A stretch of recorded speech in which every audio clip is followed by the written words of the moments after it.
안녕하십니까. BTV 주간 종합 뉴스입니다. 첫 소식입니다. 부산시의회가 교육청이 교육감의 정책 홍보를 위해 특정 인터넷 매체에 광고를 몰아줬다는 의혹을 제기했습니다. 행정사무감사 마지막 날은 전국에서 처음으로 추진하는 학교행정지원청 설립에도 제동을 걸었습니다. 자세한 내용 김석진 기자가 보도합니다. 부산교육청이 적극행정 사례로 전국 우수상을 받은 아침 체인지 사업. 이 사업은 학생들이 매일 오전 8시 반부터 20분간 수업 전 진행하는 아침 체육 활동을 말합니다. 그런데 시의회는 이 사업의 홍보를 특정 인터넷 매체에 몰아줬는지 이해할 수 없다며 감사에서 재차 지적했습니다. 특히 그 교육 홍보 업무에 대해서는 지속적으로 부감님께서 관심을 가지시고 학계도 하시고 다양하게 홍보 광고를 낼 수 있는 방안을 하셔야지. 예. 그죠? 예. 이렇게 뭐 유례 없는 그죠? 어떤 측면에서 볼 때는 특혜성이라 볼 수 있는 그런 부분들에 대해 가지고 이루어졌는데 우리 해당 부서에서는 대변인실에서는 어떻게 제안을 받았는지 지금 명확하지 않는데. 사실 우리 교육청이 전국 최초라고 홍보한 행정지원청 설립 문제도 도마에 올랐습니다. 교사들의 업무 경감을 위해 만든 조직인데 정작 교사들은 반대하고 있다고 입장을 전했습니다. 실제 부산 교사노조가 지난 8일 교육청에 전달한 교사 3천여 명을 대상으로 한 설문조사에 따르면 답변자의 절반이 넘는 56%가 설립을 반대한다고 답한 것으로 나타났습니다. 또 75%는 지원청의 업무가 교원 업무를 경감하는 목적이 아니라고 답했습니다. 조직이 하나씩 만들어질 때마다 학교는 계속 일이 늘어나는 거예요. 그래서 일선 현장에서는 선생님들이 애들 가르치는 일에 주력을 하여야 함에도 불구하고 교육청 조직이 자꾸 비대해지면서 학교에다 그 업무를 자꾸 가중시킨다는 거예요. 12월 말까지 좀 설립해 달라고 교육부에서도 강력한 요청이 있었고 저희들도 거기에 맞춰가지고 학교 이름은 물론 처음 행정지원청으로 나왔습니다만 지금 그 지원본부로 해서 학교를 지원하는 그야말로 교사들의 업무를 경감하는 쪽에다가 계속해서 발굴하고 지금 수차례 이제 TF 협의를 하면서 이날 감사장엔 교사 노조에서 방청했고 위원장은 오전 질 이후 이들을 따로 불러 의견을 청취했습니다. 한편 박중묵 위원은 다음 본회의에서 5분 자유 발언을 통해 교육청의 광고비 특혜 의혹을 질타할 예정이라고 밝혔습니다. BTV 뉴스 김석진입니다. 최근 연제구 대규모 아파트 단지 입주에 따른 교육청의 통합구역 조정이 인근 초등학교 과밀학급 문제로 번지고 있습니다. 이런 가운데 큰 학교 학생들이 주소 이전 없이 작은 학교로 전학과 입학이 가능하도록 하는 제도가 만들어져 눈길을 모으고 있습니다. 박재한 기자입니다. 부산 외곽에 있는 한 초등학교. 전교생 24명으로 학급당 학생 수는 4명에 불과합니다. 작은 학교는 도심에도 있습니다. 이 학교의 경우 전교생은 111명으로 학급당 평균 학생 수는 18명 남짓입니다. 학생이 너무 많아 문제가 되는 학교도 있습니다. 신도시 이 학교는 학급당 학생 수가 27명으로 과밀학급 기준인 한 반당 28명에 가깝습니다. 북부교육지원청은 큰 학교와 작은 학교 간 교육 불균형을 해소하기 위해 오는 2025학년도부터 작은 학교 확장형 통합구역을 운영하기로 했습니다. 이런 학교들 간에 학생 수의 불균형이 심화되고 있는 실정입니다. 그래서 어느 지역에는 학생 수가 많아서 과대 과밀이 발생하고 어느 지역에는 학생 수가 너무 적어서 과소학교로서 교육과정 운영하는 데 좀 어려움이 있습니다. 그래서 이런 불균형을 저희가 해소하고자 지원청은 학생 수 120명 이하 학교를 작은 학교로, 학생 수 800명 이상 학교를 큰 학교로 보고 모두 12개 학교의 통합구역을 조정할 계획입니다. 큰 학교 학생에 한해 주소 이전 없이 작은 학교로 전학과 입학 모두 가능합니다. 통학 차량이라든지 그리고 작은 학교만의 특색 교육 프로그램 운영 같은 부분들을 저희가 한번 생각을 해보고 그리고 그런 타 지역과 비교를 좀 했을 때 이런 학생들 유인할 수 있는 무슨 실효성 있는 정책들을 저희가 이번에 좀 마련해 보고자 합니다. 지원청은 작은 학교 적정 규모화 추진위원회를 구성해 학교 구성원들과 협의해 통합구역 조정 등을 추진할 예정입니다. 저출산에 따른 학령 인구 감소와 인구의 지역 편중화가 심각해지는 상황에서 대안이 될지 관심이 모아집니다. BTV 뉴스 박찬입니다. 부산 지역 생태공원 112 신고 건수가 한 해 500건에 달한다고 합니다. 방화 사건을 비롯해 크고 작은 사건 사고들이 이어지고 있는데요. 하지만 CCTV가 부족해 안전은 여전히 취약합니다. 이를 해결하기 위해 부산시 자치경찰이 화명생태공원 이용객이 가장 많은 지점에 CCTV 22대를 설치했습니다. 앵커 리포트입니다. 지난해 10월 북구 화명생태공원에서는 13일에 걸쳐 7차례 연쇄 방화 사건이 발생했습니다. 불에 탄 면적만 1000제곱미터. 당시 범행 장소 주변엔 CCTV가 없어 수사에 어려움을 겪다 경찰의 잠복 근무로 60대 여성을 붙잡았습니다. 화명생태공원에는 60개가 넘는 CCTV가 설치되어 있습니다. 하지만 대부분이 공원 관리용으로 시설물이나 차량들을 비추고 있습니다.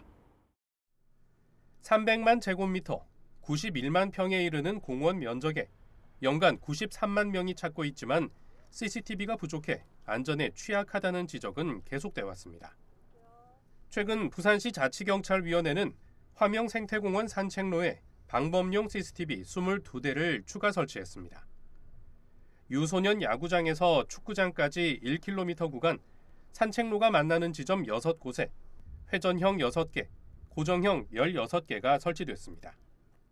아무래도 CCTV가 있으면 꼼짝 말아라죠. 그렇죠. 나쁜 짓을 못 하니까. 치안용 CCTV 설치는 이번이 처음으로 부산시 자치경찰위원회는 시민 불안감을 해소하는 것과 함께 범죄 발생 시 수사 목적으로 활용할 계획입니다. 주요 산책로에 CCTV가 설치된 것은 반길만한 일이지만 여전히 사각지대는 상당 부분입니다. 코롱 저쪽에서 걸어왔거든요. 그러니까 저쪽은 안 됐죠. 좀 더 확대됐으면 좋겠어요. 이런 데는 완전히 지금 없습니다. 좀 많이 불편하죠. 좀 많았으면 좋겠습니다. 인근 삼락과 대저, 맥도 생태공원 역시 대부분이 관리용 CCTV가 설치되어 있고 관리 인력도 턱없이 부족합니다. 낙동강 관리본부와 자치경찰위원회는 더 많은 CCTV 설치를 추진하고 있지만 공원 내 통신시설 부족과 잦은 침수, 예산 문제 등으로 어려움이 많다며 치안 인프라를 확대해 나가겠다고 밝혔습니다. BTV 뉴스 장동원입니다. 에어부산은 지역 거점 항공사가 필요하다는 부산 상공계와 지역사회 염원 속에서 탄생했습니다. 부산 상공계가 만들고 시민들이 키웠다고 해도 과언이 아닌데요. 대한항공과 아시아나항공 합병이 미뤄지고 있는 가운데 에어부산을 부산 기업으로 남겨두려는 노력이 급물살을 타고 있습니다. 김윤정 기자의 보도입니다. 부산 거점 항공사인 에어부산. 아시아나항공의 최대 주주 지분 41.9%, 부산 지역 7개 기업이 주요 주주로 13.2% 지분을 나눠 보유하고 있습니다. 하지만 아시아나와 대한항공의 합병이 장기화되면서 지방공항을 기반으로 하는 통합 LCC도 불확실성이 커지고 있습니다. 이런 가운데 부산 상공계가 에어부산만 따로 매입하겠다는 입장을 밝혔습니다. 이에 부산 정치권과 시민단체도 힘을 보태며 에어부산 분리매각 논의가 탄력을 받고 있습니다. 부산 정치권은 부산 발전에 도움이 되는 에어부산 분리매각의 필요성에 공감하고 역할에 대한 고민에 나섰습니다. 예산 정책 우리 부산시와 협의할 때도 이 부분을 논의를 또 했었고 또 지금은 또 우리 경제계에서도 이 분리 매각을 했을 때 인수 의향을 밝히고 있기 때문에 저희 정치권에서도 적극적으로 지원할 방안들을 챙겨 나갈 것입니다. 부산 시민단체도 성명을 내고 주 채권단인 산업은행이 지역이 설립하고 키운 거점 항공사를 부산 시민에게 돌려줘야 한다며 에어부산 연내 분리매각 결정을 촉구했습니다. 산업은행이 분리매각을 미루지 말고 부산 본사가 있는 그 지역 기업에게 대한 빠른 시일 내에 분리 매각 결정했으면 좋겠다는 생각입니다. 지역 상공계와 정치권, 시민단체에 이어 부산 시민들이 주주 참여 운동을 가세하고 부산시도 적극적으로 나선다면 에어부산 인수는 가시화될 것이란 주장입니다. 지금이 바로 부산 제도약을 위한 가덕 신공항과 지역 거점 항공사인 에어부산 분리 매각의 골든타임입니다.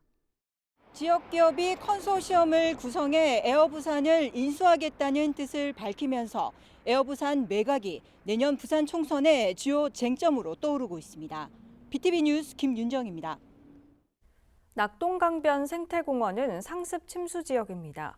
특히 집중호우 시 대피하지 못한 차량들이 침수돼 피해를 입는 곳이기도 합니다.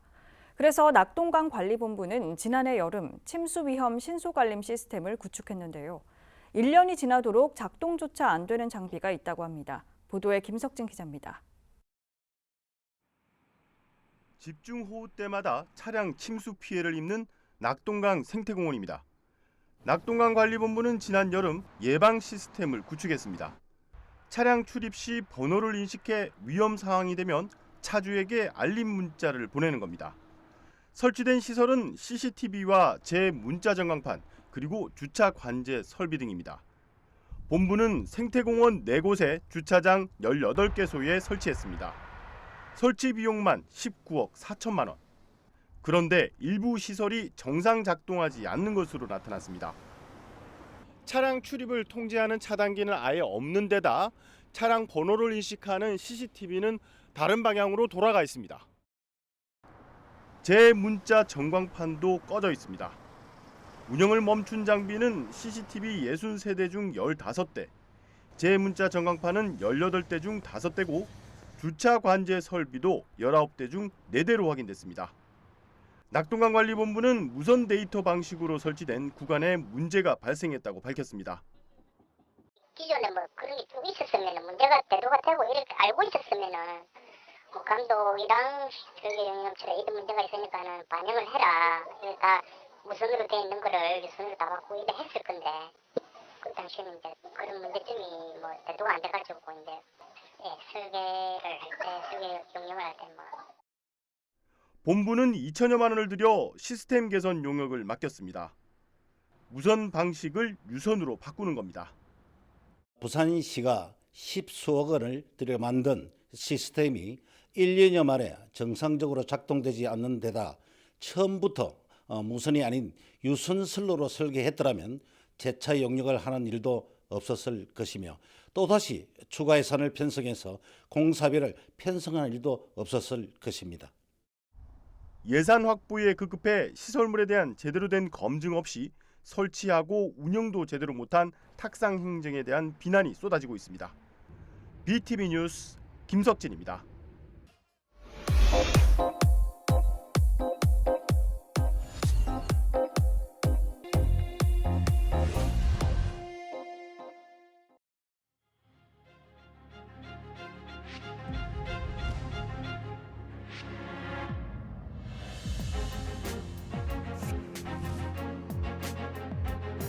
도저히 힘들어서 이런 거 못 하겠는데 사람이 안 찾아와요. 우리만 피해보는 게 아니고 다 지금 문 닫고 있는 입장이네.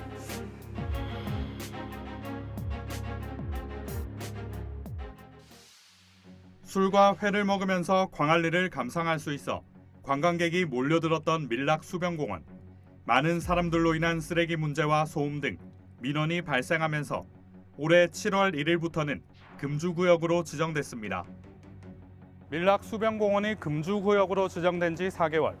공원 앞에 있던 편의점은 문을 닫았고 수변공원을 상징하던 횟집들도 일부 폐업을 한 상태입니다. 이에 따라 상인들의 한숨은 점점 깊어지고 있습니다. 밀락 수변공원이 금주구역으로 지정되면서 인근 상권의 매출은 얼마나 줄었을까? 한 5시 넘어가 보면 사람 자체가 없는 거라요. 그럼 우리 시장 사람들은 앉아갖고 그냥 멍하니 따라 집에 가는 거라. 집집마다 아침 되면은 고기가 너무 많이 주고 나와요. 저 쓰레통 보면은 고기 주는 게 한 통이 한 통. 집집마다. 지금은 하루 매상이 뭐 10만 원 쪽 되다 보니까 생활도 많이 어려워졌습니다.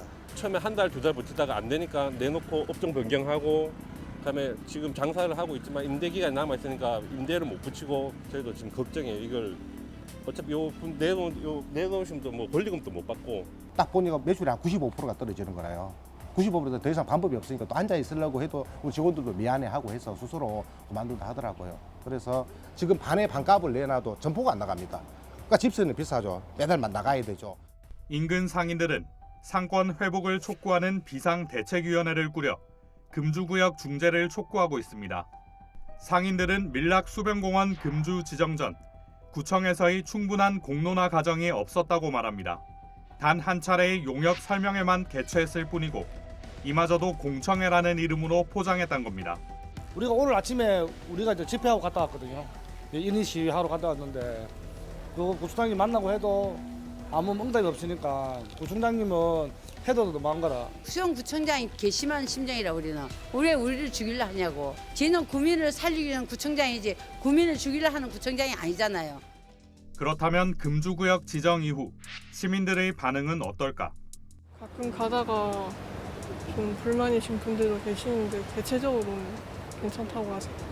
음주를 할 때는 여기 항상 냄새도 너무 많이 나고 벌레도 많고 그리고 취객분들 시끄럽고 이제 싸우는 소리도 되게 많이 나고 그랬었거든요. 근데 여기가 이제 금주구역 되고 나니까 이렇게 산책하기에도 너무 쾌적한 환경이 되었고 깨끗하고 쓰레기 문제도 많이 없어지고 그래서 저는 잘한 것 같아요. 사람들도 와글와글하고 할 때는 참 좋았거든요. 좀 시끄럽고 해도. 근데 지금은 뭐 조용하니 다 죽어가지고 여기 편의점도 하나 문 닫았고 찌짐집들도 다 문 닫고 그랬어요. 우리가 보니까 좀 마음이 아파요. 제 생각에는 그냥 뭐 금토 한 이틀이나 그냥 옛날처럼 개방해 주시면 같이 상생할 수 있지 않을까. 한편 중소상공인 살리기 협회에서는 지난 10월 12일부터 20일까지 상인과 시민 약 530명을 대상으로 밀락 수변공원 금주지역 지정에 대한 설문조사를 실시했습니다.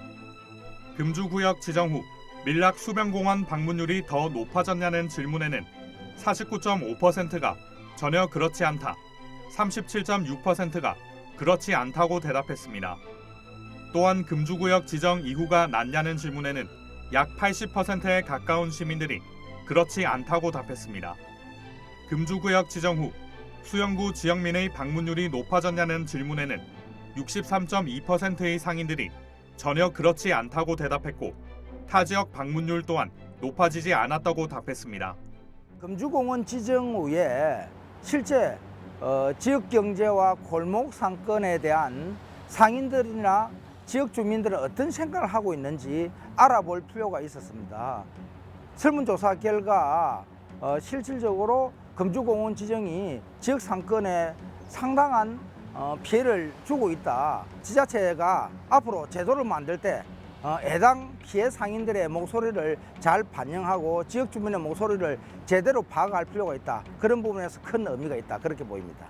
수영구청의 조사에 따르면 지난해 7월 19만 9천여 명, 8월 17만 9천여 명이었던 방문객 수는 올해 7월 10만 3천여 명, 8월 11만여 명으로 집계됐습니다. 수영구청에서는 문화공연을 상시로 여는 등 가족 친화적 공간으로 조성해 방문객 발길을 끌겠다는 계획이지만 상인들 입장에서는 탐탁지 않습니다. 먼저 금주공원 지정 해제를 하고 그런 연후에 상인 조직을 결성을 하는 게 필요하다. 그렇게 보입니다. 그래서 상인 조직이 결성되고 나면은 주변의 공원이라든지 이 관리를 상인들이 주체적으로 할 수 있는 거죠. 비대위 차원에서는 지금 상권이 완전히 몰락하고 있는 과정에서 가만히 있을 수는 없잖아요. 또 11월 중에서 어떤 대규모의 어떤 집회 행사를 통해서 본인들 뜻을 구청에 전달하고자 그렇게 준비하고 있는 걸로 알고 있습니다. 금주구역 지정으로 공원은 쾌적해졌지만 사람들의 발길이 뜸해진 밀락 수변공원. 그리고 생존권을 잃은 상인들의 울음소리는 커져가고 있습니다. 상인과 주민, 그리고 수영구청이 머리를 맞대 밀락 수변공원과 인근 상권의 활성화 방안을 찾아야 할 때입니다. BTV 뉴스 박찬입니다.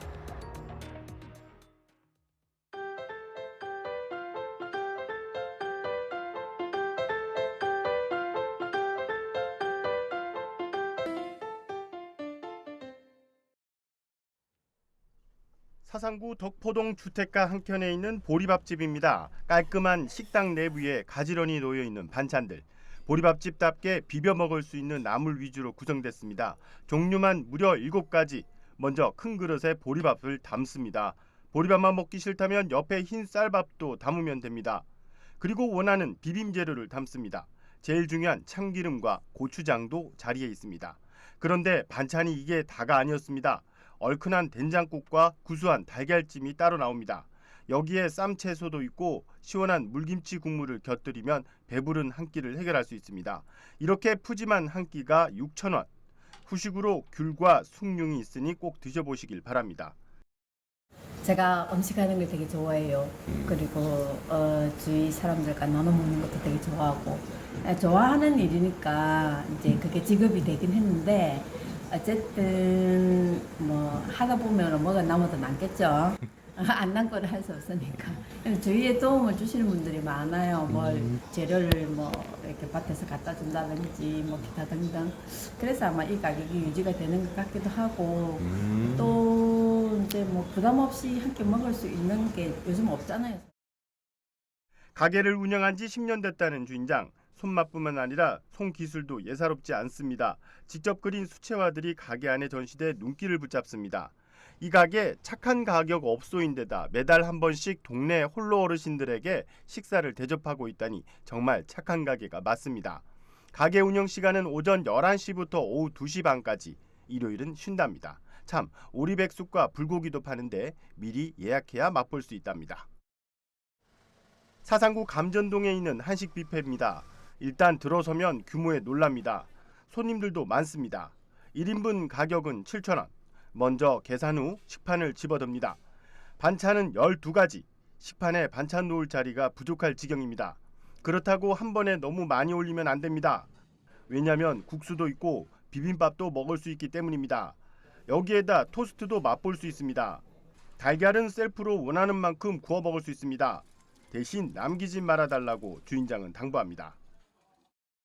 음식을 저렴하게 많은 분들한테 제공해서 많이 남기는 것보다는 많은 분들이 배불리 드실 수 있도록 그렇게 준비하고 있습니다. 그리고 우리 업소를 많이 이용해 주시는데 제가 더 열심히 해가지고 많은 분들 더 저렴하게 드실 수 있도록 노력 많이 하겠습니다. 음식을 소개하려고 이것저것 빠짐없이 가져와 먹었더니 배가 너무 부릅니다. 마지막으로 숭늉은 역시 빼놓을 수 없습니다. 이 가게 음식 재료는 꼭두새벽 가까운 농산물 시장에 다녀와 준비한 거랍니다. 그래서 매일 반찬도 바뀐답니다. 식사는 오전 10시 반부터 가능하고 오후 2시가 넘으면 문을 닫습니다. 그리고 일요일은 쉬고 주차장은 30분 무료로 이용이 가능합니다. 우리 동네 착한 가게 김석진입니다.